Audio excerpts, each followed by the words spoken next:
Hi classmates, my name is Jane Velarde Capobianco.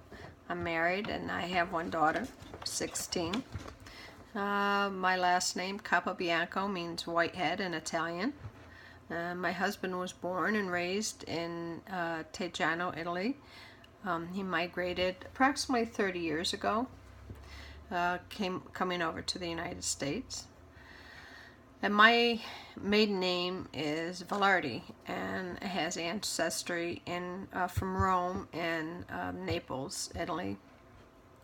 Although I have to tell you, I don't know what Velarde means. My family doesn't know what Velarde means. So it's just an Italian last name.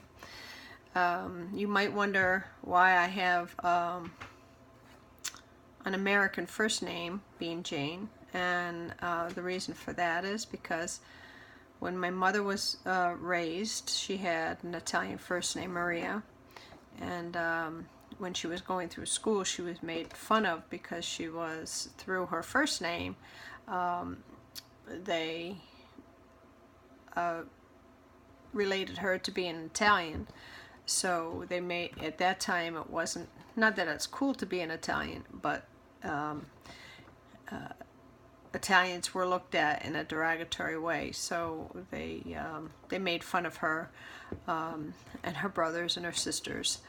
So when she was married and decided to have kids, she didn't want her kids to have that same fate, meet with that same fate. So we have an Italian first name. We don't have an Italian first name. We have a very plain American name as Jane. So I wished my mother and father had named me or had given me an Italian first name, but it is what it is, and I'm fine with that today. I am proud of my heritage. My husband, his first name actually, he was named after his uncle who had died in the Italian War, and they were big. His family, he came from a large family, but he was also that cultural heritage right there in Italy. They're big on giving names, passing their names on to their family members where there's some significance. So my husband is steeped in his Italian culture. I'm more Americanized, but with a lot of influence of the Italian culture. We live here in Middlebury, not far from Post University. I obviously was born and raised in Connecticut. As I had mentioned, my husband was born and raised in Teggiano, Italy. It's a province of Salerno, up on a small hill. We have, since we've married, we have traveled around Italy and the countryside, and I have to say that I absolutely love the countryside. The Italian culture, the people are very warm, but there's nothing like being here in the United States. We have all the freedoms, and it's just wonderful always to come back home. Our Italian culture we practice is based on a lot of family gatherings during holidays, gatherings when we haven't seen each other for a while. I have a large family. My husband has a large family, and quite often it's we all get together, we laugh, it's all about food. It's getting to reconnect with everybody. And of course the drinking and the laughing, cajoling, singing, it's just a wonderful time. As far as being in Italian groups, I've never been associated with an Italian group. My husband has never been associated with an Italian group.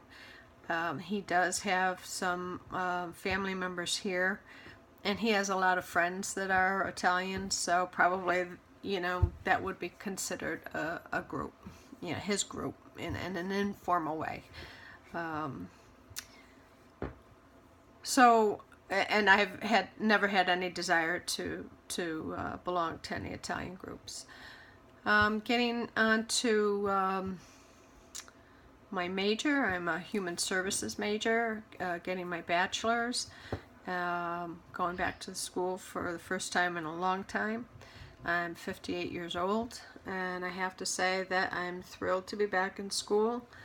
Making this video is a bit of a challenge, but I know it'll be one of many. So I am eager to hone my communication skills, my style, of course, and I hope that this will bring me even more inspiration to continue with communication courses moving forward. Let's see, I think that's about it. What do I want to do in 5 years? That's really tough because of my age. When I do get my degree, I don't know if I'll stop at a bachelor's or continue on. I think that I would like to work in a school environment.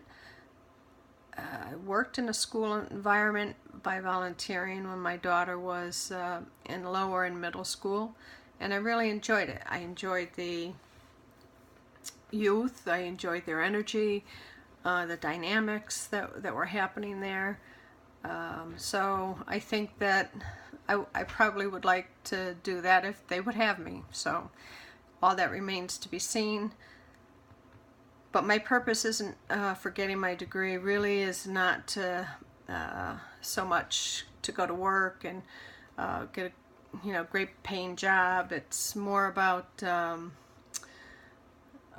that sense of accomplishment of getting my degree finally. I should have done this a long time ago, and as the years went by, that feeling that I have to get my degree kept coming through louder and louder, and now I'm in a position where I can get my degree, and I'm very excited about doing so, and here I am.